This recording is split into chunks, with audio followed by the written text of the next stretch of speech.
So today I just wanted to do a video talking about a band, actually two bands. And the two band thing is kind of inspired by some videos that Dom at Seeking a Thread has made, where he's talked about some indie rock bands and one a little bit well-known, one lesser known. And that's kind of what I'm going to do here, except the band that I'm going to talk about that's more well-known is pretty well-known. The band I'm going to talk about, the first band I'm going to talk about is the Walkmen. And the reason why I'm inspired to talk about the Walkmen is they are touring again. They've been doing some reunion shows. They haven't been playing together for 10 years. I think 2013 was the last time they played together. Their last album came out in 2012. I don't think there's any plans to release any new music. They are a band that since they've been gone, I have actually grown to appreciate even more than I did when they were together. Now, I always loved the Walkmen. I thought they were a great band. But now that they're not with us anymore, I've truly grown to appreciate how great they really were. So the thing that I like the most about the Walkmen and why I miss them so much and why I have grown to appreciate them so much more now that they're gone is that they sound absolutely like no one else. They have a purely unique sound, and there's a reason for that.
So in the 2000s, you'd be out at a bar or a restaurant, maybe some hip store or something, and you'd hear a song come on. And if it was the Walkmen, you instantly knew who it was. There are certain bands that can kind of pull that off, but mostly because of how popular they were. So you would know their song instantly because of how popular it was. The Walkmen, you just knew who it was because of their sound. So you could hear a song for the first time and know that's the fucking Walkmen. And the reason why is because of these factors. One, Hamilton Leithauser, the lead singer, vocalist, occasionally plays guitar. He has this guttural, intense, almost demonic croon. There's a sophistication to his vocal style, but again, it's almost like a howling kind of vocal. There's a little bit of punk rock in there because of this kind of the scratchiness, the grittiness of his tone. How he carries a melody, again, in a very sophisticated way. But nobody sounds like Hamilton Leithauser, and Hamilton Leithauser sounds like nobody else. The second factor in their unique sound, the guitar, specifically Paul Maroon's guitar. It's got this kind of shimmering, ringing, heavy reverb. Lots of reverb in this band and this sound, not just with the guitar, but with all of the instruments. One of the producers that worked with them on one of their records said that a lot of people might try and credit me with creating their sound, and that's not it. I'm just there and I'm just recording it and I'm just rolling on it. The sound of Paul Maroon's guitar all comes from his amp. and the fact that he has tweaked it and manipulated it in a certain way that it can only sound like Paul Maroon. Third factor, the use of organ and synthesizer and piano in a way that no other band at the time was using it. There were plenty of like post-punk sounding bands that were kind of tapping into organ and kind of mimicking, and keyboard and kind of mimicking maybe the sound of like Elvis Costello and the Attractions. But that was not this band. They were not doing the same thing. There was a more ambient quality to the sound of their organ. A lot of times it was used almost as like an instrument to create dissonance and noise. Almost in the same way that organs and synths were used by krautrock bands. But I assure you, and anybody that is familiar with the Walkmen know that they do not sound like a krautrock band. Fourth factor, Matt Barrick's drums. Their drum sound is purely unique on record. And the reason why is because really, they never bothered to figure out how to properly record drums in the first place. They always just kind of recorded them in an open room. They didn't individually mic the drums. So for some people, their drum sound might be incredibly annoying. But their drum sound is one of the things that I love the most about them. It's buried in the mix and it's pushed back. Not buried, but it's definitely pushed back in the mix. But Matt Barrick is beating the living hell out of his drums. And you can hear that in the rhythm and the playing. It's almost this kind of hollowed out, kind of spectre-y kind of sound. Like it's like the drums are coming from another time. And then the fifth factor, time, another time. All of their equipment is vintage. And I mean old vintage equipment. You know, stuff from the 50s and the 60s.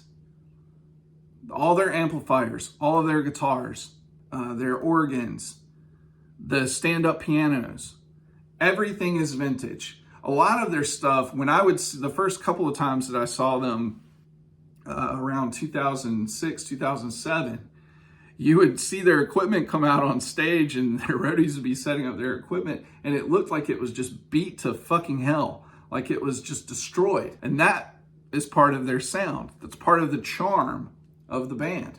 So let's quickly go through their studio albums. Their first true studio album was Everyone Who Pretended to Like Me Is Gone. This came out in 2002 on StarTime International, which was a small indie label in New York City at the time. So they were lumped in with a lot of the other New York City bands, the kind of post-punk revival that was happening in New York City, the Strokes, the Yeah Yeah Yeahs, Interpol, bands like that. And I never really felt like they fit that mold. I think that they were still really trying to figure out how to capture their sound on record in the studio. And I think that they also just got better at crafting songs. They just became better songwriters. Sometimes I'm just happy I'm older. We've been had. I know it's over. Somehow it got easy to laugh out loud.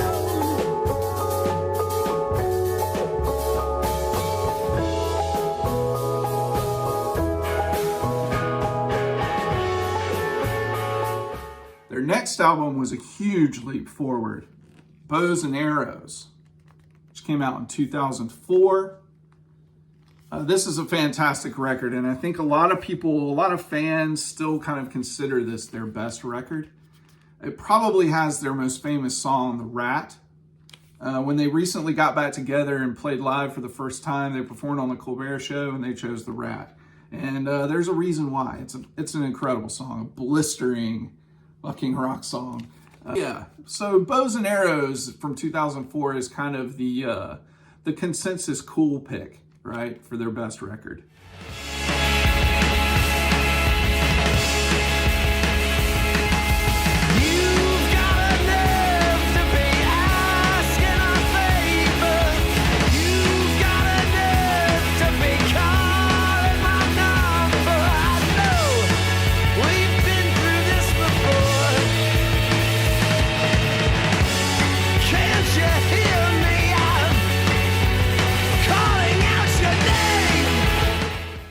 In 2006, they released their third record, 100 Miles Off. It came out at a time when I wasn't collecting vinyl, and it hasn't been reissued since. But I did have the CD, and I haven't been able to find it. I looked through everything. But straight out from the beginning, the song Louisiana has these horns in it. They're expanding their sound. But some of their biggest influences were the bands from like the Sun Studios days. Roy Orbison, Elvis, but also singer-songwriters from the 70s like Harry Nilsson and Randy Newman. But this is something that they were trying to weave more into this record, 100 Miles Off. But there's also just something missing, a connecting thread that's kind of missing. They would find that connecting thread on their next record, which is You and Me, which came out in 2008. And this record was recorded at Sun Studio. They really fine-tuned a lot of the ideas that they had on the previous record on this one. I think that objectively, if I'm speaking objectively, this is probably their crowning artistic achievement. The range of sounds and the range of emotions, the way that they mix in other instrumentation, but they still sound like the Walkmen. It doesn't sound out of place. It's still very rooted in simplicity. Yeah, but I love this record.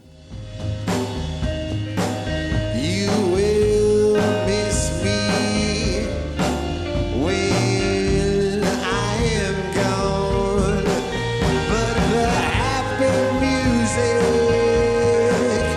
will carry on. You are the morning, I am the night. I was the only one left at the right time. But their next album, as time has gone on, has actually become my personal favorite. And it's Lisbon from 2010. I just think that song for song, this is their best record. It kind of culminates all of these different things that they've tried from the very beginning into one place.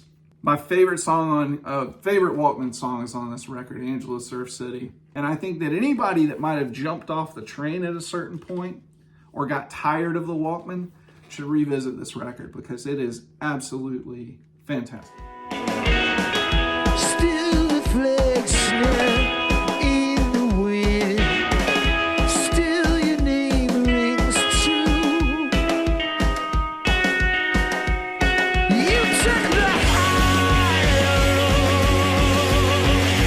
I couldn't find you up there. You kept your jaw wide closed.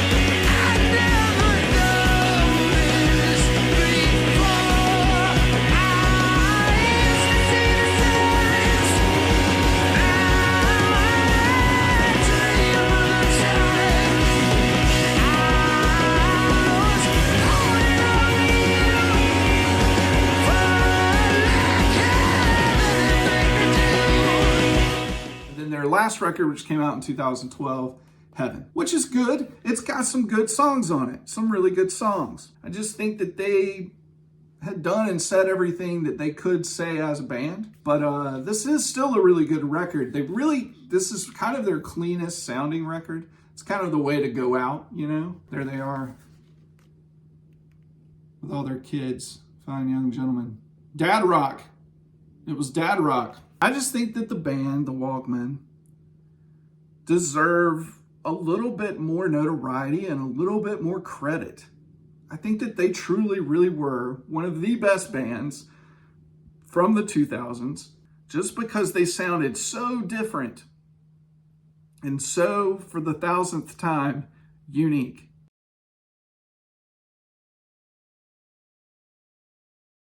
The second band that I'm going to talk about, the lesser known band, I can confidently say that. They are definitely lesser known. They didn't really have a ton of success, and they only put out 2 records, and they were very short-lived. But their records have stuck with me. I first saw this band in 2002. They opened for Spoon at Cat's Cradle in Carberry, North Carolina. And the band is called The Natural History. This was a 3-piece. 2 brothers, Max and Julian Tepper, Derek Vakins on drums. They released an EP before this, but this is their first record. Came out in 2003. This was also released on StarTime International. That's the reason why I thought of them, was because the Walkmen's first record was released on StarTime International. And these guys did sound very much like that New York sound at the time.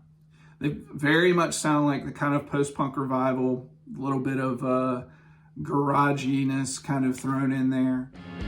Yeah, I guess you're right. We knew all along it was politics that kept us from acting out wrong. Now our eyes are shifting from the things that you say. You're saying comment to comment, comment leads to remark. They'll show you the house, then they'll let you in. Now that house is aflame and it's burning down part by part, part by part, yeah. They were the perfect band to open for Spoon. And Spoon also actually used one of their songs on their next record, which came out in 2007. They had a delayed release, and this is a reissue of it. But the album's called The People That I Meet. This was not the original artwork. They had a different album cover, and you could only buy like the CD on. It was hard to find. I had to buy it off like CD Baby, like way back in 2007. But yeah, Spoon did their song Don't You Ever. They called it Don't You Ever. And it was on Ga Ga Ga Ga Ga, the Saint of Gaz, Spoon's album from 2007. When that ring is on the finger, feeling tired, tired, tired. Listen to me, I tell you, man, you must believe. Walking down the street, you see appeals, man, you must believe. And don't you ever be down. I said, don't ever. I don't know, just a very cool band from the 2000s with only 2 albums, but 2 albums that have really stuck with me. That'll be it. I'm going to do a few more of these. I'm going to do one more on another band that's not quite as well known as the Walkmen, but, you know, they have a pretty steady career. I'm also going to try and get back to doing a few videos on North Carolina artists. I just haven't been able to keep up with it. But anyway, I hope everybody's doing well. Yeah. See you next time. All right, bye. Boy, I like them Walkmen. How about those guys? Terrific. You mean put that on and first thing in the morning when you're trying to wake up? That's gets you started on the right foot. That's hooked right up to your spine, that stuff. I'll say. Digital gramophone makes no sense.